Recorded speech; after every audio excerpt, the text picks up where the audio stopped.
سجدہ کرنا اللہ کے لیے، کسی کو دینا اللہ کے لیے، اس کو کیا کہتے ہیں؟ توحید الوہیت۔ اگر اسی میں بندہ کیا کرتا ہے، کبھی اللہ کے لیے بھی سجدہ کرتا ہے اور کبھی غیر اللہ کے لیے بھی سجدہ کرتا ہے، تو کیا ہو جائے گا؟ شرک ہو جائے گا۔ یہ دونوں پوائنٹ آپ کو سمجھ میں آ گیا؟ دونوں پوائنٹ تو اللہ تعالی یہاں لکھ دیتا ہوں، بندے کا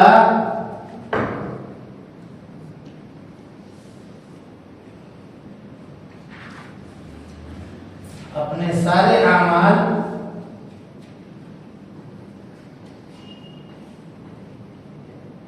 میں اللہ کو ایک جاننا،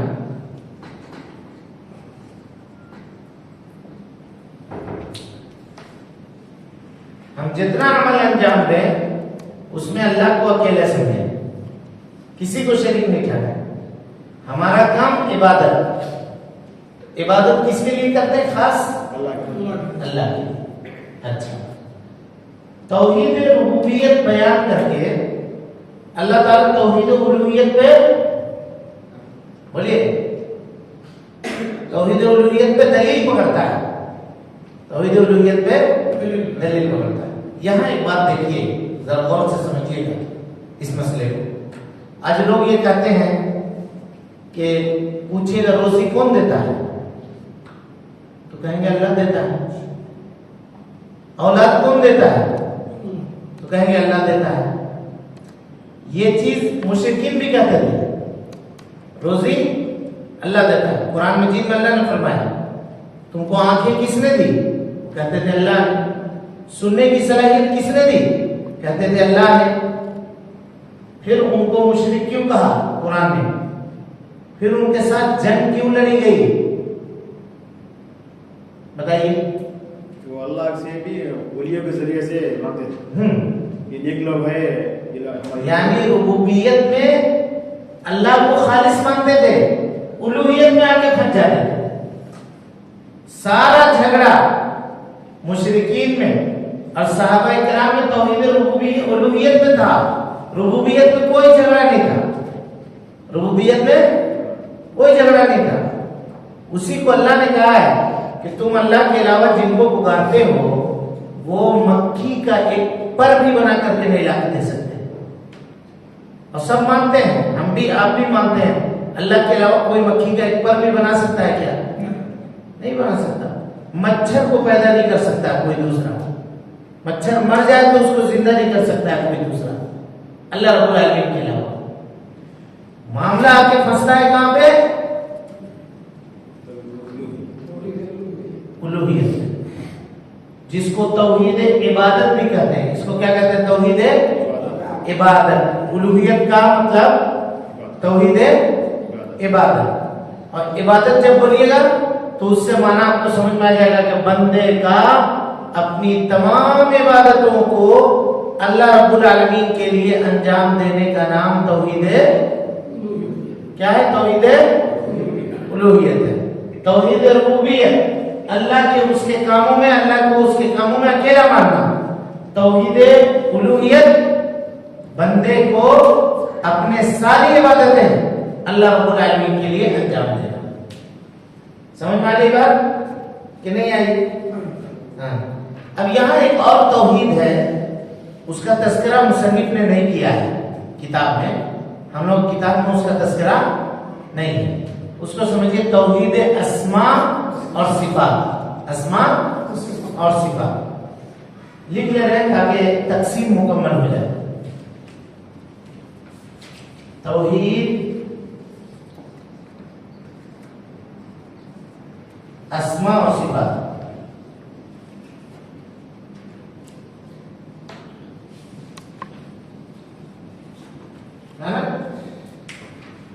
اللہ تعالیٰ کے بہت سارے نام ہیں، اللہ تعالیٰ کے بہت سارے نام ہیں۔ حدیث میں آتا ہے کہ اللہ رب العالمین کے ایک کم 100 نام ہیں، مطلب 99 نام ہیں، 99 نبوت پر 9